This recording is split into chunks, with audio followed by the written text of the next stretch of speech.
안녕하세요, 여러분. 오늘부터는 2학기 수업입니다. 여러분은 1학기 때 문학 교과를 모두 마치게 되었고 2학기 때는 독서 교과를 함께 공부하게 되었습니다. 오늘은 1차 시 독서 교과로 온라인 수업을 진행해 보도록 하겠습니다. 모두 미래 N이라고 하는 독서 교과서를 준비하여 주시기 바랍니다. 여러분 목차 중에 3단원 독서의 방법부터 진도를 나가도록 하겠습니다.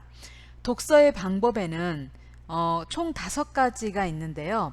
사실적 읽기, 추론적 읽기, 비판적 읽기, 감상적 읽기, 창의적 읽기, 이렇게 5가지의 독서의 방법에 대해서 우리가 잘 알았던, 잘 몰랐던 한번 이 교과서에 들어있는 내용들을 한번 꼼꼼하게 읽어보면서 이런 게 사실적 읽기구나, 이런 걸 추론적 읽기라고 하는구나 하면서 우리가 모의고사 속에서 풀었던 비문학 독해들의 질문들이 이러한 원리로 문제가 만들어졌음을 우리가 공부를 해보는 시간으로 갖겠습니다. 그래서 여러분은 독서의 방법 3단원을 펴보시면 되겠습니다.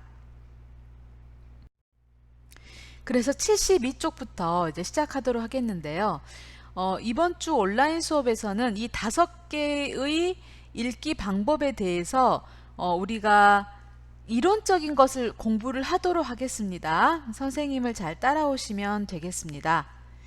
자, 그러면 72쪽에 글을 효과적으로 읽으려면 어떻게 해야 할까? 라고 하는 것부터 시작을 해볼게요. 저는 교과서에 이제 중요한 부분들을 다 표시를 했기 때문에 제가 천천히 읽어드리고 설명을 드릴 때 여러분들이 그걸 따라서 밑줄 같이 그어주시고 이해하시고 하시면 되겠습니다. 자, 그러면 한번 읽어볼게요.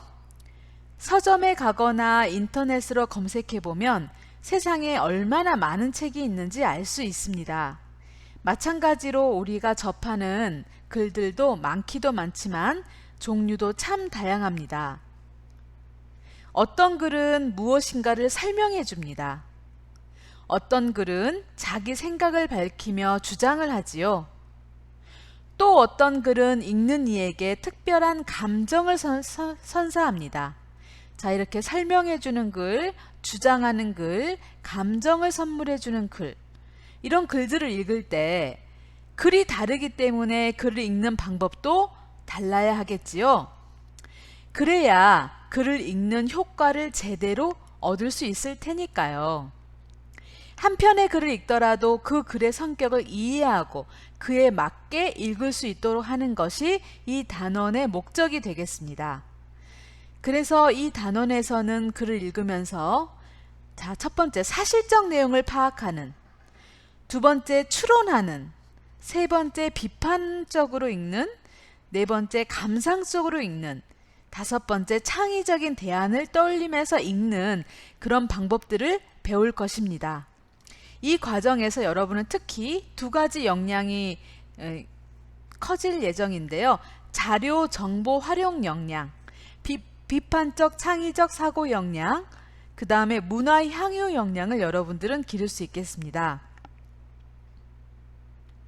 자, 옆에 학습 목표가 제가 이렇게 숫자 표시로 1, 2, 3, 4, 5라고 되어 있지요.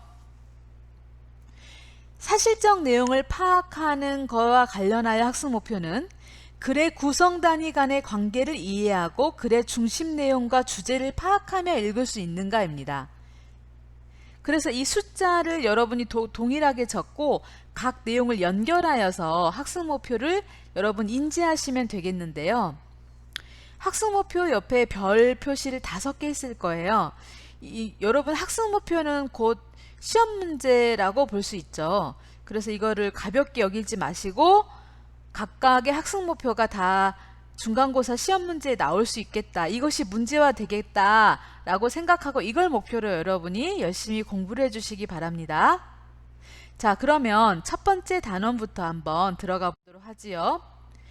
자, 단원 한눈에 보기를 보면 자, 사실적 읽기에 추론적 읽기에 그 다음에 비판적 읽기, 감상적 읽기, 창의적 읽기 이렇게 5개가 있는데요. 각 단원들마다 핵심 구절을 이렇게 선생님이 빨간색 밑줄로 그었어요.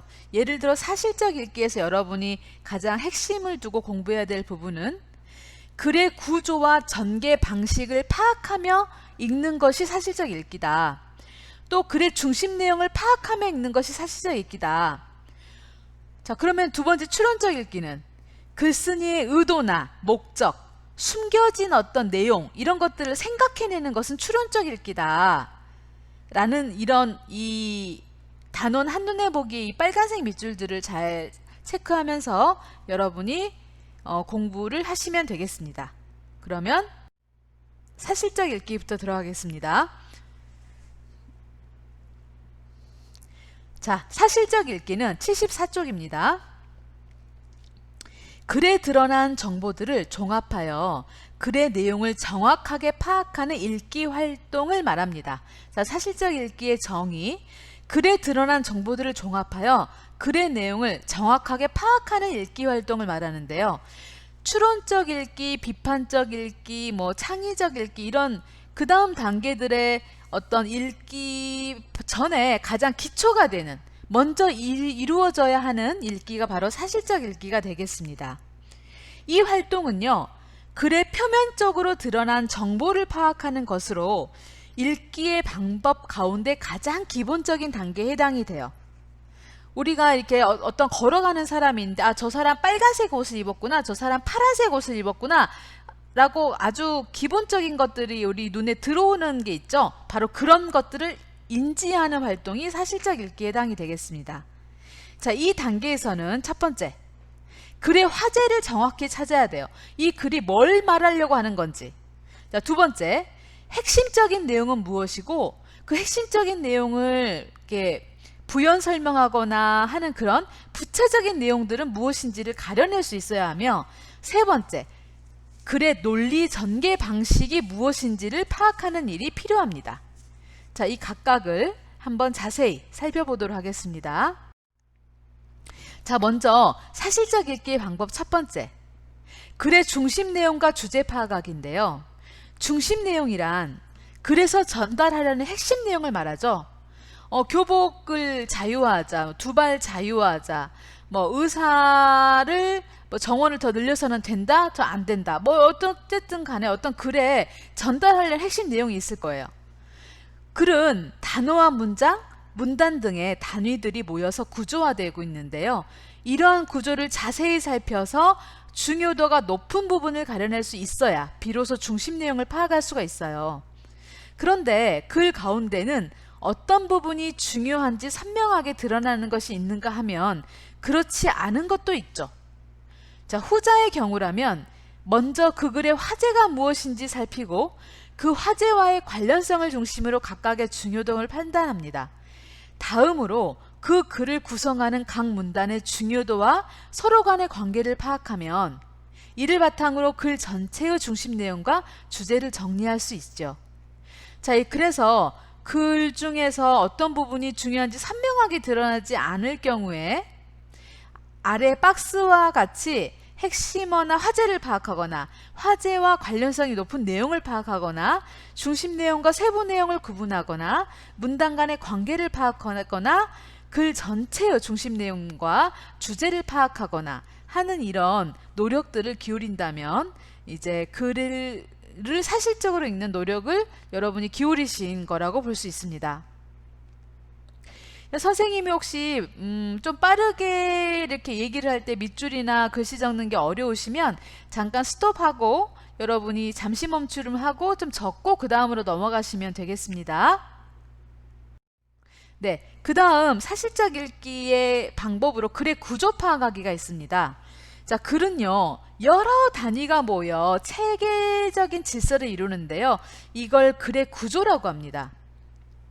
근데 글의 구조라는 것은 예를 들자면 이런 거예요. 설명적인 글은 원인과 결과, 비교와 대조, 문제를 제기하고 그에 따른 해결책을 제시하는 등의 구조를 이제 이렇게 보통은 갖추고 있습니다.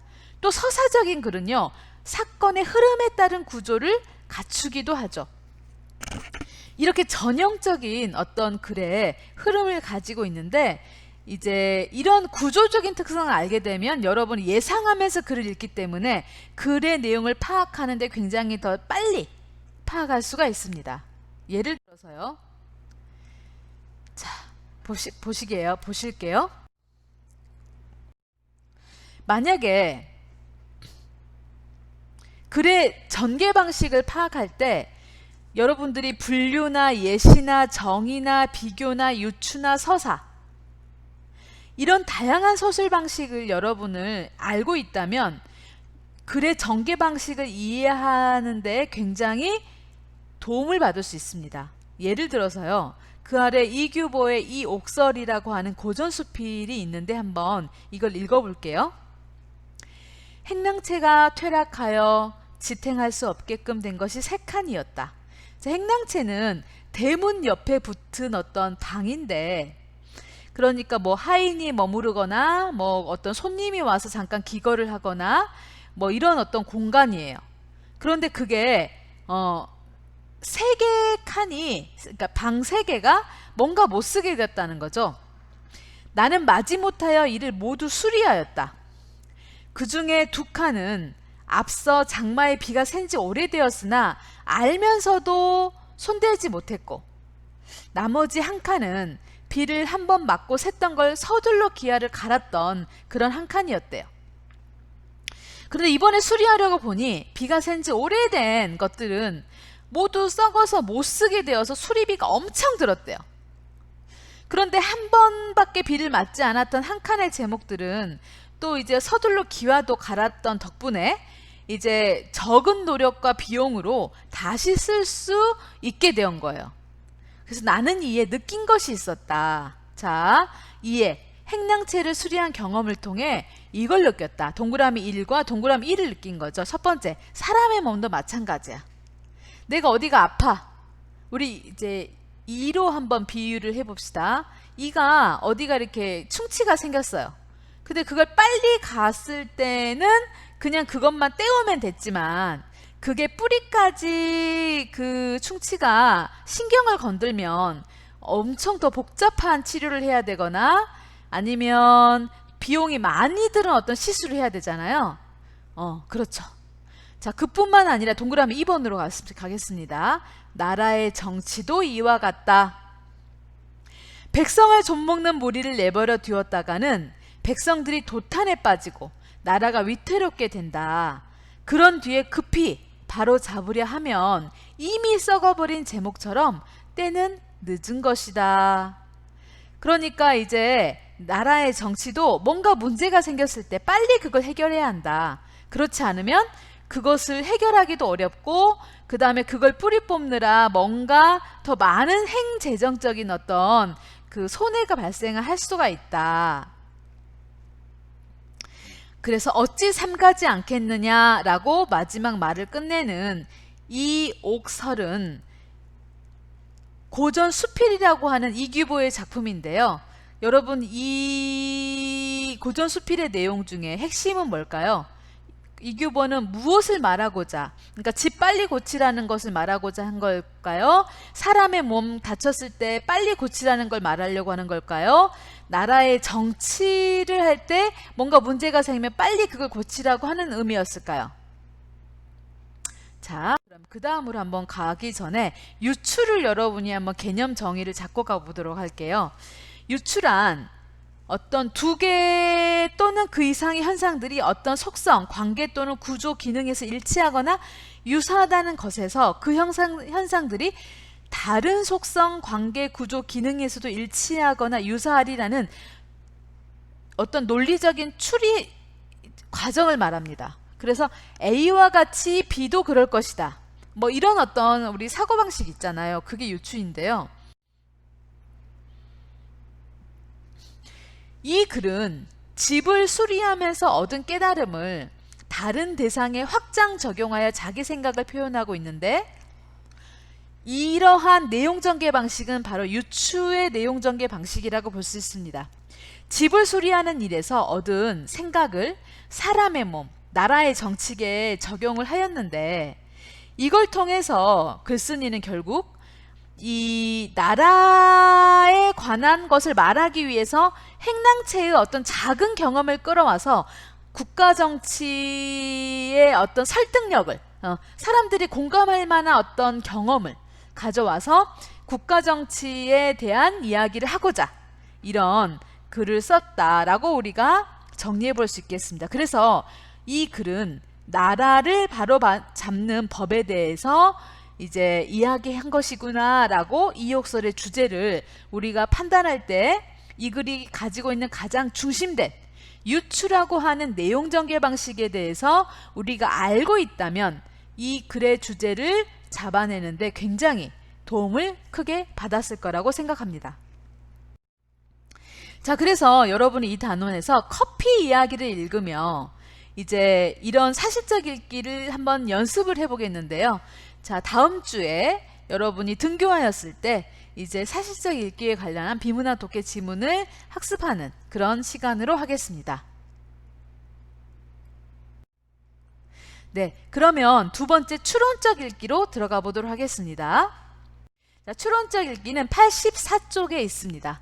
자, 그 사실적 읽기 뒤에 있는 내용은 온라인 등교가 끝나고 대면 등교를 하였을 때 국어 수업 시간에 배우도록 하겠고요. 일단 이번 주는 이렇게 이론 부분들을 먼저 짚고 넘어가는 것으로 하겠습니다. 네, 두 번째 추론적 읽기입니다. 학습 목표는요, 이제 글쓴이의 의도, 목적, 어떤 주제가 숨겨진 것, 그 다음 내용이 생략된 것, 이게 뭘까라고 생각하며 읽을 수 있는 힘을 기르는 게 추론적 읽기 단원의 목적이 되겠습니다.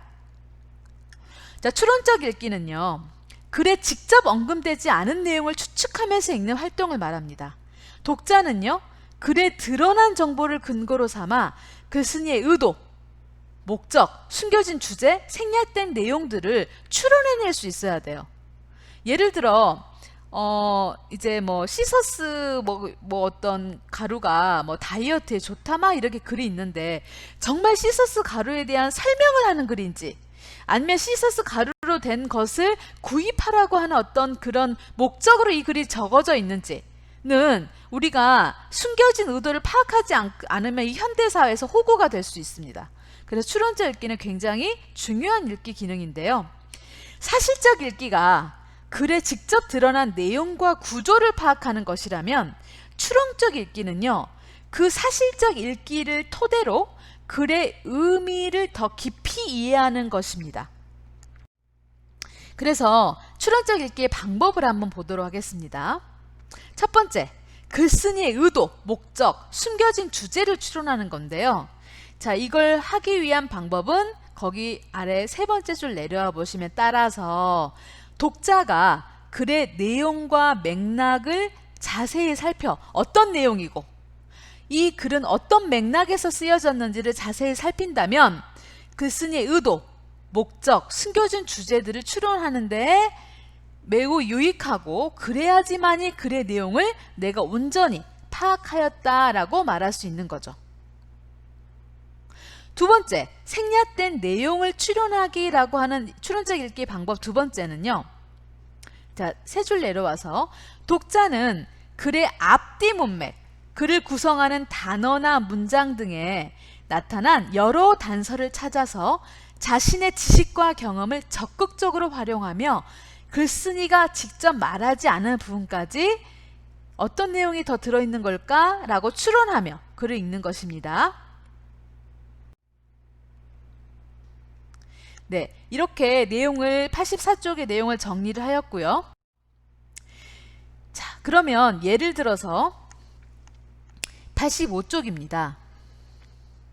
저에게는 꿈이 있습니다 라고 시작하는 이 마틴 루터 킹의 나에게는 꿈이 있습니다 라는 글 아시죠?